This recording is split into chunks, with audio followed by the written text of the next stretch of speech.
Hey everyone, and welcome back to the channel. So, usually, we're diving deep into Zindi or Kaggle competitions, battling it out on leaderboards, and squeezing every last bit of performance out of our models. Today, we're doing something completely different. Instead of competing, we're going to tackle a series of coding challenges that are actually part of a job application. That's right, we're looking at the coding interview tasks published by a company called Unsloth. They're known for making large language model training faster and more efficient, and they're offering successful candidates a whopping $500K year plus equity, as seen in their recruitment tweet. I stumbled across this tweet, and I thought it would be a super interesting learning experience to walk through it together.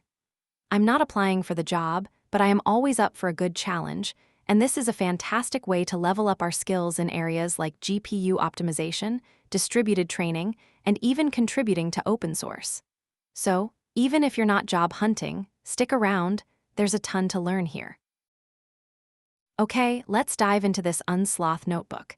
It's basically a set of coding challenges that could land you a job at Unsloth. They're looking for engineers, and these puzzles are your way to show off your skills. They even encourage you to use AI to help you out. Importantly, there are negative points for incorrect submissions, so read the questions very carefully. The notebook is split into 5 main coding tasks, plus submission instructions. Let's check them out one by one. First, we have some setup. This installs a bunch of libraries: Bits and Bytes, Accelerate, PEFT, TRL, Triton, and of course, Unsloth. These are all tools commonly used in machine learning, especially for working with large language models. Then, some helper functions are defined which are used throughout the notebook. For example, there's a warn function to print red-colored warnings, and functions like assert same to compare tensors. Also set an environment variable hf_hub, enable hf transfer to speed up by using hf transfer. Task A, Triton kernel for NF4 dequantization. The first challenge, labeled hard, is all about converting a quantized NF4 tensor back to float 16 or bfloat 16. NF4 is a 4-bit data type used to save memory. The catch?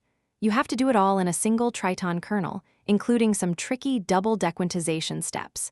You also have time limitation. It should be faster than Unsloth's current method. Triton is a language and compiler for writing highly efficient custom GPU code. This task tests your ability to write optimized GPU code. They give you some helpful links, including Unsloth's existing fast dequantize function and the dequantize blockwise function from Bits and Bytes. These are good starting points to understand the process. The instructions say use test dequantize function to test.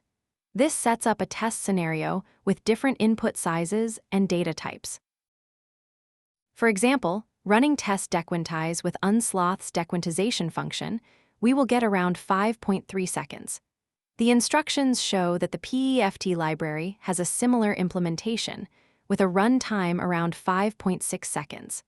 The goal is to make it at least 1.15x faster than Unsloth's. Then they show an empty template for a Triton kernel, where you're supposed to write your code. Task B, QLoRa with FSDP2. The next task, medium to hard, wants you to make QLoRa work with FSDP2. QLoRa is a method for efficiently fine-tuning large language models. It uses 4-bit quantization to reduce memory usage. FSDP2, fully sharded data parallel 2, is a way to train models across multiple GPUs, even if the model is too big to fit on a single GPU. The core challenge here is compatibility. You need to get these two techniques to play nicely together. They require you to demonstrate this in a free Kaggle notebook using 2 Tesla T4 GPUs, which is accessible. The notebook should also use QLoRa, meaning we keep model weights in 4-bit and use LoRa. This task is about distributed training and making sure everything works correctly in a multi-GPU environment. It's also emphasizing the use of transformers training arguments and trainer, so it's testing your familiarity with the Hugging Face ecosystem. Here is an example code, which should run on Kaggle 2 XT4 GPUs without an error. It loads a pre-quantized Llama 3 model from Unsloth's Hugging Face page, sets up LoRa, and gets ready for training. The instruction reminds you to verify that your training loss is similar when training with one GPU. Task C, torch.compile without graph breaks. This task, rated easy to medium, is about using torch.compile effectively with QLoRa. Torch.compile is a PyTorch feature that can speed up your code by compiling it into optimized kernels. The challenge here is to avoid graph breaks. Graph breaks happen when torch.compile encounters something it can't optimize, forcing it to fall back to regular PyTorch execution. This can slow things down. You should also avoid recompilations. The task asks you to minimize graph breaks and excessive recompilations, aiming for a maximum of 30 compilations. The loss should also match the non-compiled result. This tests your ability to understand and work with the intricacies of torch.compile. The notebook demonstrates enabling verbose logging for torch.compile, which helps you see what's going on under the hood.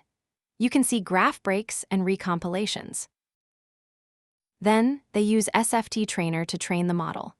Note that the code disables gradient checkpointing because it's not compatible with torch.compile. The output of Trainer shows that there are many graph breaks. Task D, solve Unsloth issues. This is an open-ended task where you contribute to the Unsloth project by solving issues on their GitHub repository. They even offer bounties ranging from $100 to $1,000 for successfully accepted solutions. They list some specific issues they'd like help with, like adding support for tool calling, GGUF vision support, refactoring attention mechanisms, Windows support, and more. Each of these has an associated point, value, and bounty. This task is about contributing to open source and demonstrating your ability to solve real-world problems. Task E, memory-efficient backpropagation. The final task, medium to hard, focuses on optimizing memory usage during backpropagation. It involves a clever trick to avoid materializing large intermediate tensors, specifically in the final layer of a language model where you calculate probabilities over a large vocabulary. I'll explain the details of the math in future videos. The idea is to perform the calculations in batches and apply a transformation function before the large matrix multiplication, effectively reducing the peak memory usage. You're asked to implement this using a torch autograd function, which allows you to define custom forward and backward passes for a PyTorch operation. You're given some hints and links to relevant resources, like the torch checkpoint implementation. The task emphasizes that you shouldn't hardcode the gradients, but instead use PyTorch's autograd system correctly. They provide template code for memory-efficient T-linear class, which you should edit. The implementation should reduce VRAM by 50% in theory. Finally, the notebook outlines the submission steps.